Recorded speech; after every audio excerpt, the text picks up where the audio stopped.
Welcome to our first episode of the 12th Man podcast, YouTube channel, whatever you want to call it. I've got two main guys here today. I've got Singha and I've got Rey. Please do follow them in Twitter. Two of the most loveliest guys in football Twitter. Now, want to talk about a few things today. Want to talk about the Watford match. Want to get the boys' perspective on that. Want to then talk about the Cahill comment, which just happened prior to the match. So I want to get their perspective on that as well. I'll probably throw in my 2 cents too. And then lastly, we'll finish off with Frankfurt's match that we've got at home coming up, and just some thoughts around that. So I'll start off with Singha. What do you reckon, man? How'd that match go against Watford? What's your thoughts? I think it went well. First half, as usual, we were slow. Nothing was happening. Second half, I don't know what Sarri did. I think I suggest whatever he did, he should keep doing that because we came out all guns blazing. Yeah. And it was a very bright start in the second half, especially from corner. Set pieces were very poor. Right. We've been poor. Yeah. Yes. That was surprising to see two goals from set pieces right away within Absolutely. 2 minutes. So first half, like I said, was slow. Second half was more like Chelsea. So in regards to the first half, what do you reckon? Like, what sort of stopped us? I mean, it was a key match. You'd think players will come out and they would really push hard from the beginning. What do you reckon was the mentality? Well, no, I mean, I think the mentality was right, but Watford was also, I got to give them credit as Absolutely. well, because Yeah. they were stopping Absolutely, us. They were kind of head to head. I'm surprised they started like that, being away. It almost felt like Watford was away. Because Right. They were pressing, they were coming at us. So you got, sometimes we forget to give credit to the opposition. Absolutely right. It wasn't like, Chelsea was poor. Yeah. Chelsea They were was just trying pretty to good. do. It just wasn't working. Correct. So Ray, man, what do you reckon, man? From your perspective, how did the match go? Who is some of your key players in the whole match? So I think the key players, for us, I think was Ruben Loftus-Cheek.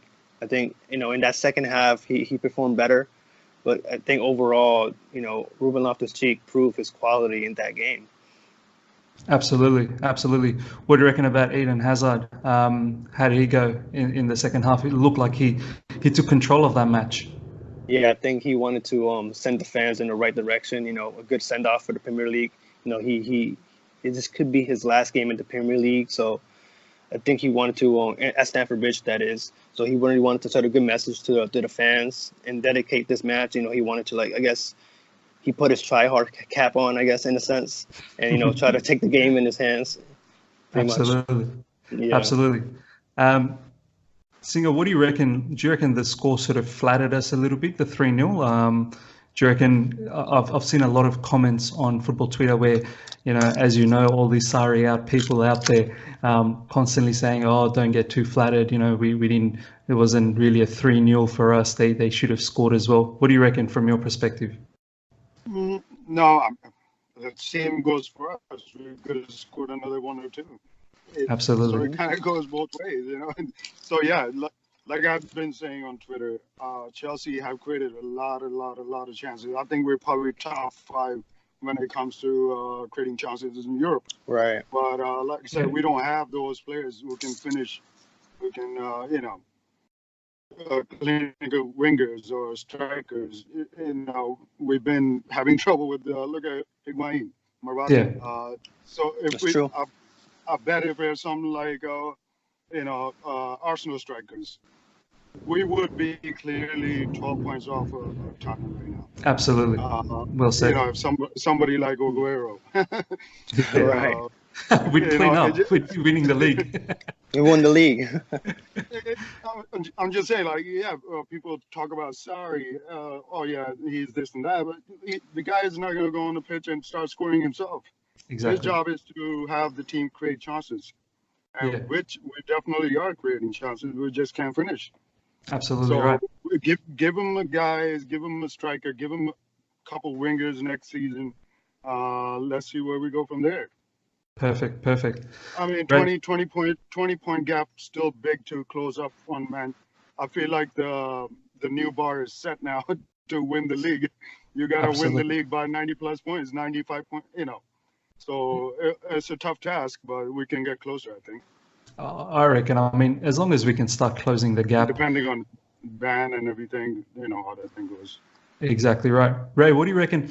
I recall a massive save from Kepa in the first half.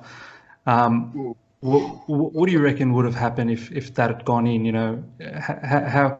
How big of a save was that for us? I think it was. I think it could have been a game changer. Watford were putting us under pressure. I was scared I was going to go in. I even got out of my seat when Kepa saved that. It was an amazing save from him. I think, I think saving that goal, that opportunity from Watford was huge for us because we were able to keep a clean sheet in the first half when they were all over us. Absolutely. Huge moment. Absolutely. Now, I want to ask to both of you guys. I'll go with Ray first, and then I'll ask Singha as well. This particular player doesn't get enough credit in football Twitter. I know he gets enough credit from us, but in general doesn't get enough. Jorginho, boys, he put in a shift and a half. It's like the time he got hit in the head, he turned into an absolute monster since then. The guy has just controlled the match, man. So, what do you reckon, Ray? What do you got to say about Jorginho? I think Jorginho has been really harshly criticized over the season. Given it's his first season in the Premier League, a huge league to be, it's not easy to get accustomed to. You barely have the chances to, get the ball. People are on you, they're guarding you so closely and tightly and narrowly, so you don't have time to get on the ball as much as you in other leagues. And from the Serie A, you don't have that, that freedom that he usually gets. But I think Jorginho has been tremendous for us. He dictates the play. He organizes our players. People tell him, he's just telling players what to do. He just passes the ball sideways and backwards. I'm like, that's what a regista is supposed to do.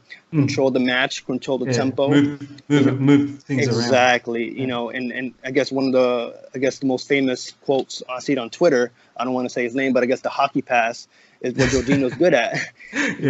Creating the pass to the assist. That's what he's good at, because not a lot of players are good at, creating those long ground passes to get past the defensive. You look at Jorginho's passing, he's able to pass the ball very smoothly, between two players. And you think, how the hell does a player not intercept that? That's one of his underrated skills, I guess. Absolutely. Singha, I noticed you had a really, really nice tweet for Jorginho, and I know you think very highly of him. What do you got to say? It had to be done. The way I look at it, whenever the player comes from another league, whether it's Italian league, whether it's Spanish league, whether, from German league, English league is obviously considered one of the toughest. Yeah. You're getting a player, unless you're like a veteran, like you are 28 years old, you have been playing Champions League football for 5-6 years, then you're already kind of ready to go into any league in the world. But when you're a player like 24, 25 years old, you're coming into a different league, different country, you're trying to settle in with a new system and everything. Yeah. It is going to take time. It is going to take time. We didn't pay 50, 60 million for Jorginho for nothing. Exactly right. Obviously, he's worth the money, and he proved himself in Italy. Yes, we didn't get to see like proper Jorginho right in the beginning, because obviously everybody's trying to get used to. We have seen glimpses of Sarri ball. Yeah, we haven't seen that properly either. So to criticize him so early, I think it was harsh. I never really touched on it in the past because I know everything is going on with mostly around Sarri. But lately, I've been for the last 4 or 5 games, I have noticed Jorginho has kind of have taken the charge and kind of looking like a Premier League player. Absolutely, absolutely. He's running after balls. He's putting the tackles in. He's still directing. He's doing more running, putting, looking like making effort. Absolutely. As in the beginning, he looked like just kind of like a soft player. Yeah, just like a pass kind of player. But now, now he looks to be doing that dirty work that Premier absolutely. Mind if I say something? Yeah, go on, right? I think he's passed the trial. He got his first Premier knock on his head. The bandage. Welcome to the Premier League, Jorginho. I mean, this is what I noticed as well over the last couple of games where, it's not just about passing. The way he presses, the tempo that we created in the second half, we did not allow Watford to come out at all. You were going to say something, Singha? Yeah, just to add to that, when I was in Tampa, a couple of boys, I was chatting with Chelsea fans. One of the guys says, if Jorginho could master that overhead ball behind the defense, behind the defense to our striker, give him the pinpoint ball, kind of hit it on the volley, then he is going to be a killer. He's going to be a killer, absolutely. Yeah, I think that's where he's kind of struggling. Not struggling. I don't think he's even trying that much. He's just focusing on the ground balls, more like, Mind if I say something real quick, Miz? Yeah, go for it. Yeah. And just adding to that, Singha's absolutely right. But I think with Jorginho, you've seen some passes. He can pull it off here and there. And you see some players get control of, but, you look at the players around him, like Willian and Pedro, who've been very inconsistent. They've gotten those balls behind the defenses, but they just haven't finished it. That's our biggest problem. Absolutely. And I think we need to also see that most of our opposition sit back very deep. It's so hard to put a ball behind the defense as well. So the best way to get... the best way is to actually, put a threading pass in between them. But yeah, man, I'm really, really impressed by him. I don't think it's fair, the criticism he constantly gets from, that's really a Kante position. Kante should be playing that. But, the way I look at it, Kante has played magnificently in his role as well in the right centre mid. So I think overall it's looking pretty good, boys. Absolutely. Just to touch up on Kante, a lot of people go back and forth. Why is he there? Why is he not? He's sitting in the back. Because simple answer is we don't sit in the back no more. Exactly. We press high. Exactly. We press high. What is he going to recover in the back? We playing in this opposition half most of the time. Exactly right. Yeah. And we need to recover the ball up front, not in the back anymore. Not in the back. Yeah. And that's Simple the thing. As that. I mean, why is it got to make so complicated? People don't realize where the majority of the time where we're playing.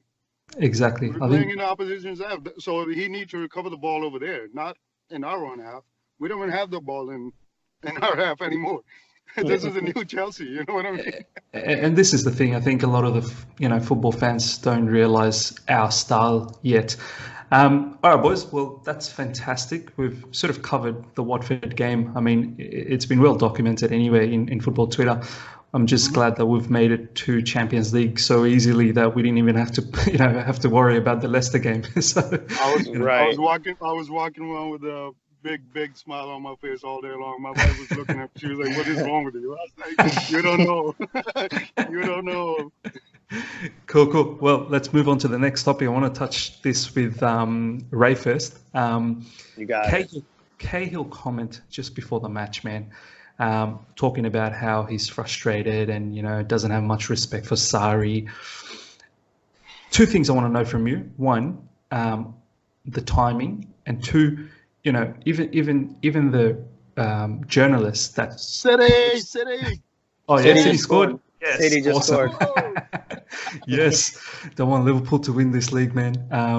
So yeah, a couple of things. So the timing, and I suppose also the journalists. Matt Law? Matt Law, I think he published it. Yeah, I think so. Or Simon Phillips, I'm not sure. Yeah. So what's your thoughts, man? Talk to me about it. I think what Gary Cahill did, I think it just wasn't the right timing. Even though I know that's how he feels, he has to think of the fact that Mauricio Sarri assessed the squad very late, but he has time to think of the players now, a good understanding of each player, and if he thinks that he's not good enough, he just has to swallow that hard pill and go somewhere else, because he has been looking shaky even on the last previous seasons. We've seen some flaws of him, even though he's a good, powerful Premier League defender. You see some lacking in his ability. And I think he just needs to go somewhere else where he's more appreciated, where teams need that type of player and that type of physique and style of play that he possesses, of course. Absolutely. Singha, what do you reckon, man? What's your thoughts on it? Yeah, the first thing first, huge, big respect for Gary Cahill. I mean, Sure, I never, for sure. Is a proper defender. Is served us good. Won everything pretty much at Chelsea. Cost us what, 7 million? Yeah, Chump change. Yeah. But the timing. I think Matt did that before too. So I don't think Gary Cahill. I'm not sure. I'm not 100%. I don't know if the interview he gave to Matt was yesterday or day before, or maybe it was recorded a month ago. It's just right. Matt decided to put it out yesterday. Very bad timing. Exactly. Last game at home, and that's maybe he put it out because so sorry, put him in the team to get a last reception out of fans. Maybe that was the motive. I don't know. But either way, it wasn't good timing. We're trying to get top 4, very important game at home. Then we got to go away. So then again, I think I tweeted in January. I think he should have left the club. Right. Fulham was looking at him. Yep. Yeah, Fulham was looking at him. Fulham was looking at Danny Drinkwater. Ranieri was still there. I think also mentioned they would have survived if I personally think they would have survived if they had Danny Drinkwater and Cahill in their team. I think so. I think so as well. Yeah, because these are the two guys who obviously have both of them won Premier Leagues. Absolutely. And that's loads of experience right there.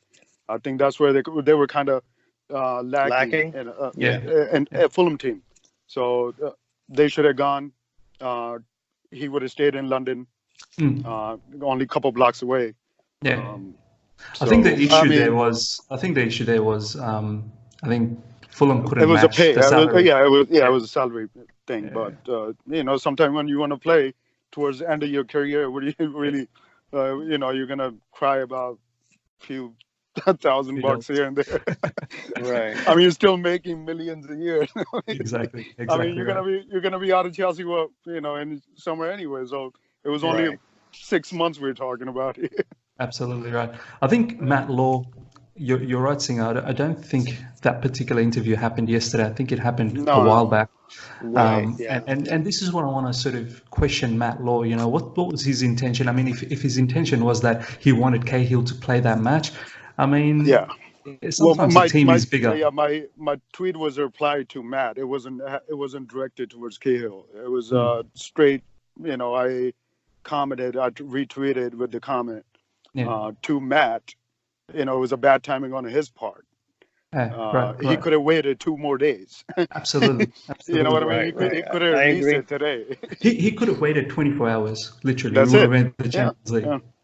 Yeah. But he's a Villa fan, so it is what it is. It is what it is. All right, let's move on to the next topic. I want to touch this with Ray as well. First up, we've got a crucial game coming up on Thursday, as you guys know.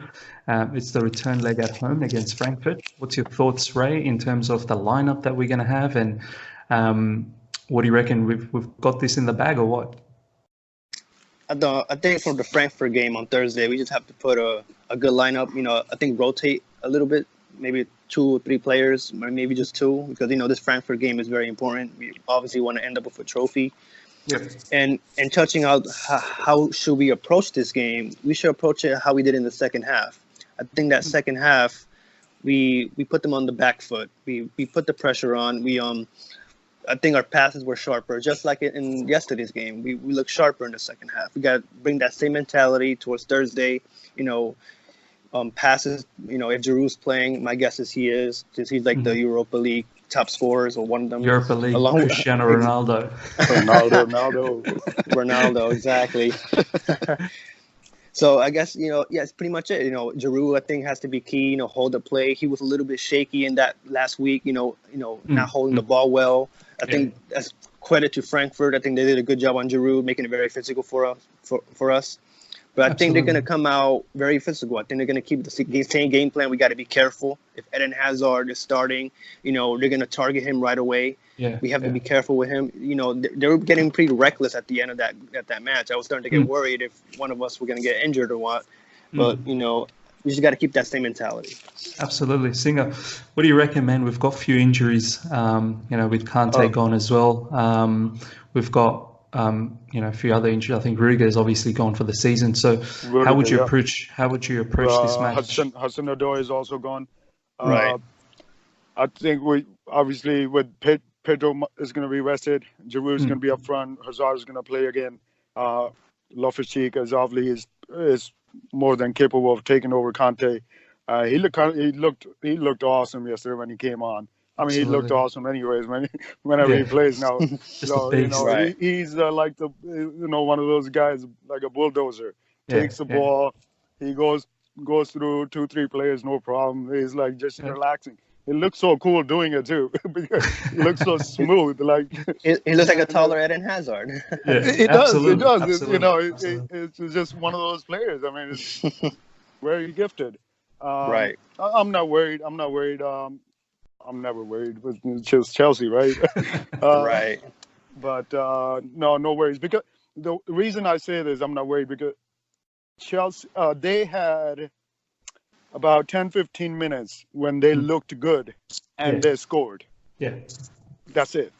In a whole entire match. And at home as well. And at home. Exactly. They were home. And we were away. We looked like, much. We could have scored. I was kind of disappointed we didn't score another goal. Because we definitely deserved it. So I think, at home, if we keep up the same intensity as second half while we're there, I don't see any problem.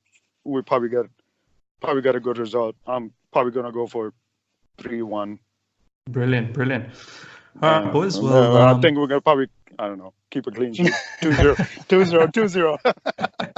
Look, I'll take a 3-1, man. I don't mind. I'll take a 2-0, 3-1, I'll 1-0. give a clean sheet. Yeah.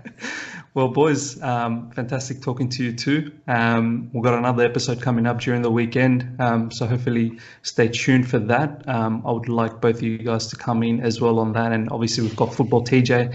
TJ will come in on that episode as well. We're going to talk about everything 12th man on that day. All the good stuff that we've been doing. Let's get it out there. Let's tell the people how it's exactly done, as opposed to so many people having a go at us every other day. So let's bring our A game during the weekend. What do you guys reckon? Yeah, man. Absolutely, we're ready. Got it. Just want to say one more thing. Yeah. It's okay to criticize teams here and there, but the thing is, we've been talking about Sarri since the beginning of the season for no reason. Yeah. I mean, we had a good start. Yeah, it wasn't the best football, but people acting like this is the worst stuff they ever seen in their lives. I mean, come on. Come on. It's not that bad. It's not that bad. It's not that bad. Exactly. But for Chelsea, man. Chelsea, just calm down. People need to calm their nerves down and take a chill pill. Absolutely. Seriously. It's just too much. Brilliant, boys. Well, let you guys enjoy the rest of the day. I'm going to be off to work as well. Look out for this video very soon. And yeah, let's catch up next time. Thank you so much for having me. Awesome. Thank you. See you guys. Bye. Take care. Cheers. Bye.